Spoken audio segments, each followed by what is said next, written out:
Excuse the background noise. I've got a fan on and I just don't feel like turning it off today because it's 80 degrees outside. But I have to admit, it never ceases to amuse me just how far people will go to get the cheapest price on gas for their car, even if in the long run they're not really saving any money at all. Kind of reminds me of a person I once knew who actually still had a rotary phone in the late 90s because it saved him 80 cents a month.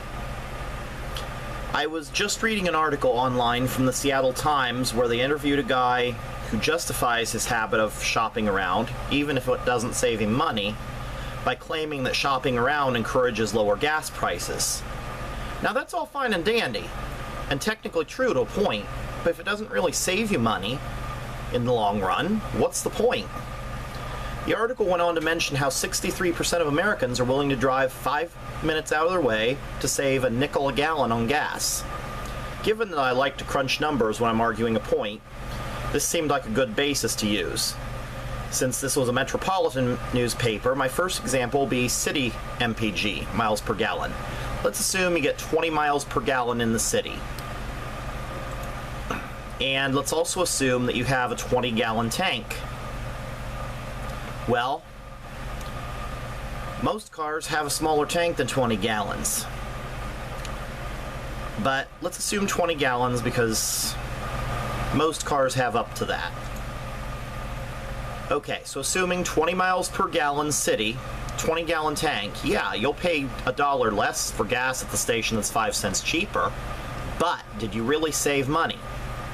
If it took you 5 minutes to get to that gas station, assuming 30 miles per hour average, you drove 2.9 miles each way, 5.8 miles. Assuming $2 per gallon, you just burned 58 cents worth of fuel to save $1. So your net savings is 42 cents. Okay, so yeah, you saved money by shopping around, but you also lost 10 minutes of your time to get 42 cents. This would be the same difference as working a job that pays $2.52 per hour with no chance of tips. I'm not sure that's even legal.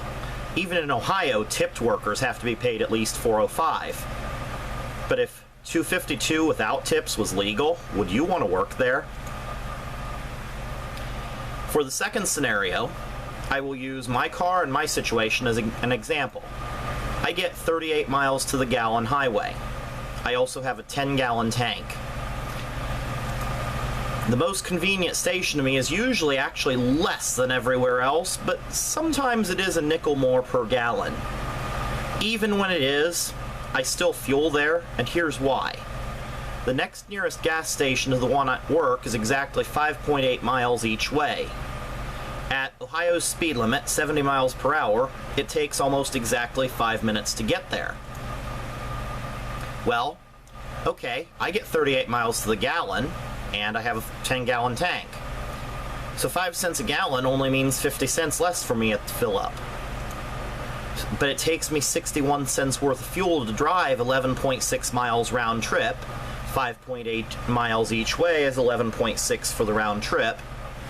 And assuming $2 per gallon is where I get the 61 cent figure. So I would actually lose 11 cents driving to the station that's 5 cents cheaper and 5 minutes away.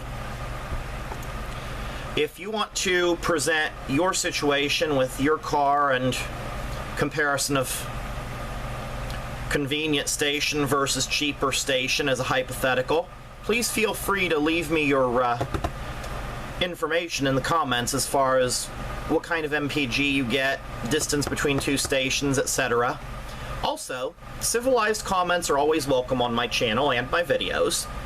And if you like my videos, feel free to share them on Facebook, subscribe, or thumbs up. See you later.